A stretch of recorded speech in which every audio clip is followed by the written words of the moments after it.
गणानां तां गणपतिगुं हवामहे प्रियाणां तां प्रियपतिगुं हवामहे निधिनां तां निधिपतिगुं हवामहे वशममां जानितं जाचि गर्भदं मम गणगणपते नमो नमः। हनुमान अडिलंगिल जबिल बने जदमोहन मारे लंगपति ने कूच समुंदर लाच जीवन सोचने माँ शक्ति तुलसी जंगड़ी ध्यान धर और मान जतीन त्र्यंबकम यजामहे सुगंधिम पुष्टिवर्धनम उर्वारुग्मे बंदनान मृत्युर्मुक्षी माँ मृतात्। नमो देव्य माँ देव्य शिवाय सततम नमः पकड़ते वदा नीता पंता स्मताम हिरण्यवर्णा हरणिम सुवर्ण रजस्त्रजाम चंद्रायणमयी लक्ष्मी जात वेदो महावताम आव जात वेदो लक्ष्मी मन पगामिनी यशा विंदेयम गाम स्वम पुरखानहम या कुंदे दुतुषार हार धवला या शुभ्र वस्त्रावृता या वीणावर दंड मंडित करा या श्वेत पद्मासना या ब्रह्माच्युत शंकर प्रभूर्तिभिर देवी सदा वंदिता श्यामा पातु सरस्वती भगवती निशेष जाड्यापा।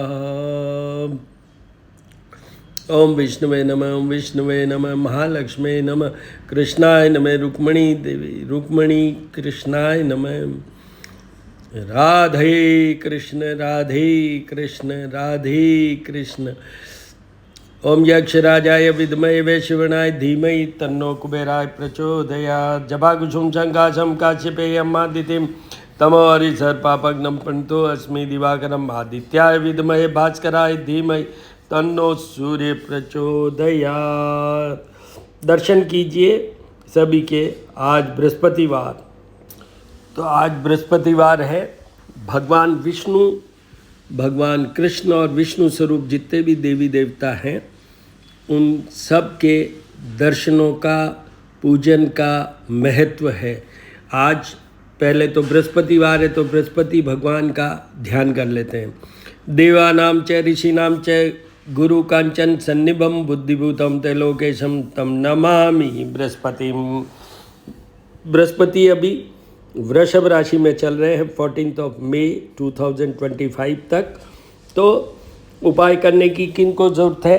तुला राशि को है, धनु को है, मिथुन को है, कुंभ और मीन को है। इन लोगों को उपाय करने चाहिए और उन लोगों को तो परमानेंटली उपाय करने चाहिए जो मैंने एक वीडियो अपलोड कर रखा है श्रीकरणी ज्योतिष एवं वास्तु शोध संस्थान, जो मेरा यूट्यूब चैनल है उस पर, कि जिसमें मैंने ये कहा है कि किन लोगों को बृहस्पति के जीवन भर उपाय करने की ज़रूरत है। जैसे कि अगर आपके जन्म के समय जन्म की कुंडली में मकर राशि का बृहस्पति है, जो हमारी हॉरोस्कोप होती है उसमें 12 हाउसेज होते हैं, उनमें से किसी भी हाउस में वो मकर का बृहस्पति प्लेस्ड हो तो भी उनको जीवन भर बृहस्पति के उपाय करने की ज़रूरत है। दूसरा, हाउस वाइज भी मैंने कहा है, ये तो स्ट्रेंथ वाइज, क्योंकि मकर राशि के जो बृहस्पति होते हैं वो नीच के होते हैं, वीकेस्ट होते हैं। अब हाउस वाइज मतलब 12 हाउसेज होते हैं 1 to 12।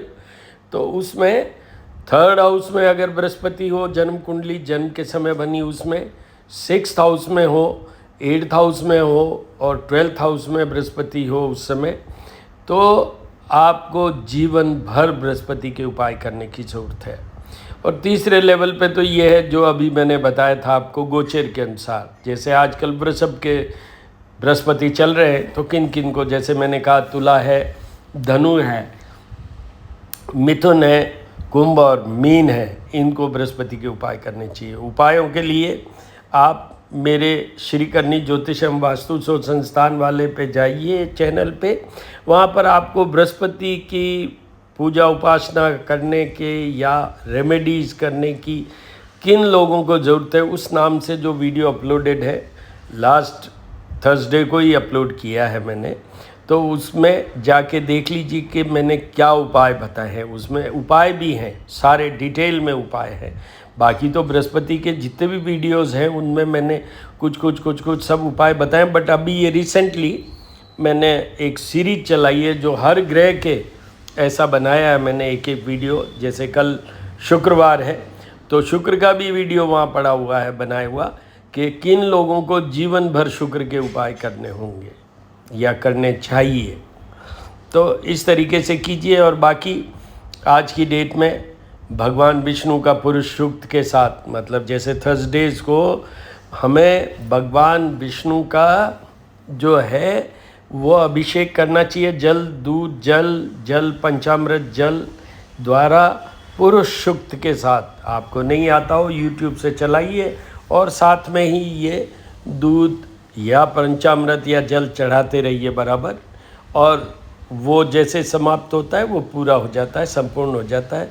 फिर चंदन लगाइए और फिर उनको तुलसी दल भी चढ़ेंगे, और जो आप श्रृंगार करना चाहें फूलों से, पत्तियों से, पीले पुष्प लीजिए, उससे कीजिए। देखिए हमारे यहाँ दर्शन कीजिए आप भगवान विष्णु के, भगवान कृष्ण के और सत्यनारायण भगवान के भी, क्योंकि कलयुग में अगर सबसे ज़्यादा कोई भगवान जो हमें जो लाभ दे सकते हैं या हमारे को मदद दे सकते हैं वो हैं भगवान सत्यनारायण।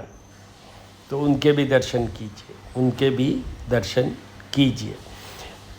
कल शुक्रवार है तो दो चीज़ें हैं इसमें, एक तो भगवान गणेश की पूजा भी करनी है और साथ में सभी देवियों की पूजा होगी। सभी देवियों की, जैसे मातेश्वरी माँ दुर्गा, सरस्वती, लक्ष्मी जी, खोडियार माँ, सचिया माँ, नागणेच्या माँ, महामाया हमारी कुल देवी महामाया माँ, सरस्वती माँ, अन्नपूर्णा माँ, सारी देवियों की जो भी आपके पूजा स्थान में विग्रह में सम्मिलित हैं उन सब के पूजा का विधान है। सबसे पहले गणेश जी का गणपति अथर्व शीर्ष के साथ में अभिषेक कीजिए। दूसरा फिर लक्ष्मी जी का कीजिए कनकधारा स्तोत्र और श्री सूक्त के द्वारा।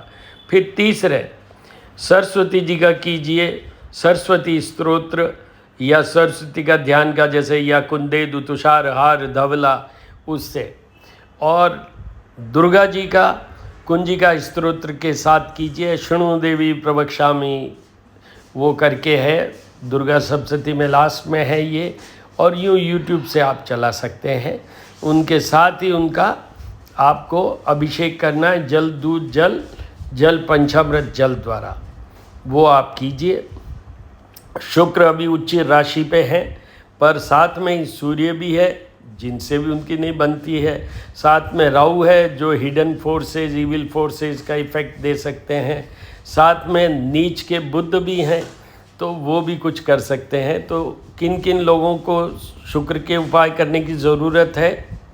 सर्वप्रथम तो मैं उन लोगों के लिए बता रहा हूँ जिनको परमानेंटली शुक्र के उपाय करने की ज़रूरत है। वो हैं जिनके भी कन्या राशि फिगर 6 पे शुक्र हो, आपकी जन्म के समय जन्म कुंडली बनी उसमें, तो उनको जीवन भर शुक्र के उपाय करने हैं। दूसरी कैटेगरी उन लोगों को भी जीवन भर शुक्र के उपाय करने की ज़रूरत है जिनके कि शुक्र का प्लेसमेंट 3rd हाउस में हो, 6th में हो, 8th में हो और 12th में हो, और कुछ हद तक अगर उनको हेल्थ इश्यूज़ है तो 2nd और 7th हाउस में हो, तो उनको भी हेल्थ के लिए उनके पूरे उपाय करने की ज़रूरत है जीवन भर। और अभी जैसे गोचर की बात करें तो उसमें अभी ये उच्च के हैं और मीन राशि पे ये चल रहे हैं, तो उनमें किसको करना है? जिनके गोचर में जो शुक्र हैं वो 3rd हाउस में हो, जैसे कि अभी मीन में शुक्र चल रहे हैं तो 3rd हाउस में किसके हो गए? मकर राशि के। 6th हाउस में किसके होंगे? और 6th हाउस में होंगे तुला राशि के, 8th हाउस में होंगे सिंह राशि के, और 12th हाउस में होंगे मेष राशि के। तो इन राशियों को भी अभी करना चाहिए। ये इन सब तरह के ये जो कॉम्बिनेशंस मैंने बताए हैं, इसके लिए एक वीडियो अपलोडेड है श्री करनी ज्योतिष एवं वास्तु शोध संस्थान पे। उस पे है कि शुक्र के उपाय जीवन भर किसको करने की ज़रूरत है, उस नाम से very recently that has been uploaded last Friday को, तो उसमें आप जाके देख सकते हैं। अब उपाय क्या करने हैं वो भी उसमें है, तो वो उपाय आप उसके अनुसार, उस वीडियो के अनुसार समझें, करें और देखें। अब मैं ज्योत और आरती के दर्शन करवाऊंगा। आपको ये बता दूं, ज्योत और आरती के दर्शन करने मात्र से भी आप संपूर्ण और सफल हो सकते हैं। और आपको ये भी बता दूं, हम कुछ भी नहीं कर सकें तो सिर्फ आरती और ज्योत के दर्शन करने से भी हमारी पूजा संपूर्ण हो जाती है, मान ली जाती है। ओम गुरुवरं करुणावतारं संसारसारं भुजगेन्द्रहारं सदा वसन्तं हृदयारविन्दे भवं भवानी सहितं नमामि। ओम गणानन्द्वा गणपतिगो हवामहे प्रियानन्द्वा प्रियपतिगो हवामहे निधीनन्द्वा निधिपतिगो हवामहे भतो मम। आरती के दर्शन कीजिए, अपने आप को सफल और संपूर्ण ओम अम्बे अम्बिके बालिके नमः।